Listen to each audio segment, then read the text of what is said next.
our visitors out here want to know where they can see turtles and how they can safely see them. So one of the places is resting in the ledges in the coral shells out here. The turtles like to wedge themselves in so they don't have to use too much energy, and they will crop the algae from the rocks and be wedged in. And a lot of people will come back and say, it's stuck, it's stuck. They're not stuck. They do that on purpose to save energy.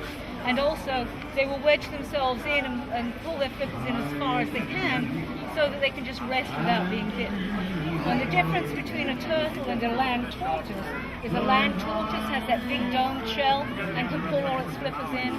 A turtle can never do that because it's got a hydrodynamic shell, and so its flippers are all and its head are always out to some point. So their means of escape is to swim fast. They can swim 35 miles an hour when they really want to get away from something. Tell people they should never ever grab a turtle in the water. They're air breathing. They could drown. It's easy to drown a turtle.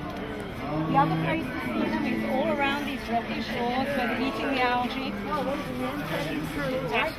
I know that they've been kind of hoarding around that. And you need to tell people to stay 10 feet away. This is 10 feet. This tape measure down here is 10 feet.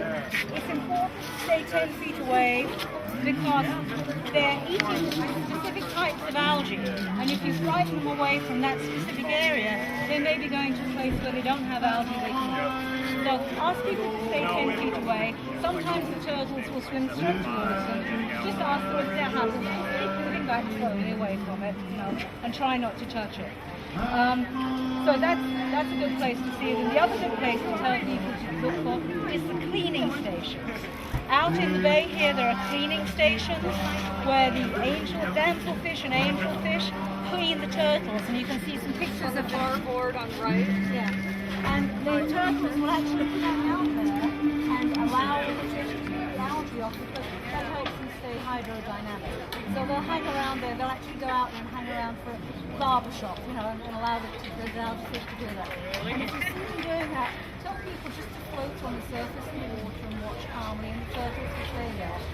If they get too close again, the turtles will disappear, and they won't get what they need from it. There are two very good things to look for when you're in the water with a turtle if it's getting upset by you. One of the things it'll do is make big yawning movements with its mouth. That means he's getting worried, and he really doesn't want you there.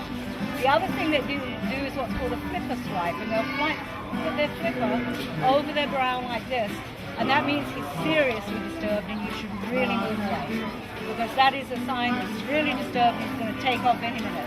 So stay away when those things happen. And basking on the beach. People ask us all the time about basking on the beach. They are not stuck, they're there because they need to raise their body temperature. Turtles are cold-blooded, like all reptiles, and they get their only body heat comes from the sun. So they need to haul up on the beach or float on the surface of the water for about 20% of their day, so that they can get enough body heat to do deep dives again. So people need to stay at least 20 feet away from them on the beach and not disturb them, or else they'll be forced to go back into the water when they're not warm enough, and they won't be able to absorb enough oxygen to stay in the water, because raising the body temperature allows them to absorb the oxygen into their bloodstream. And if they have to go back before they're warm enough, it can be very dangerous for them, and they can drown. So the other interesting thing that if people stay back and watch on the beach is you'll see turtles cry. They have a salt gland behind their eye, which is bigger than their brain. It's a huge salt gland.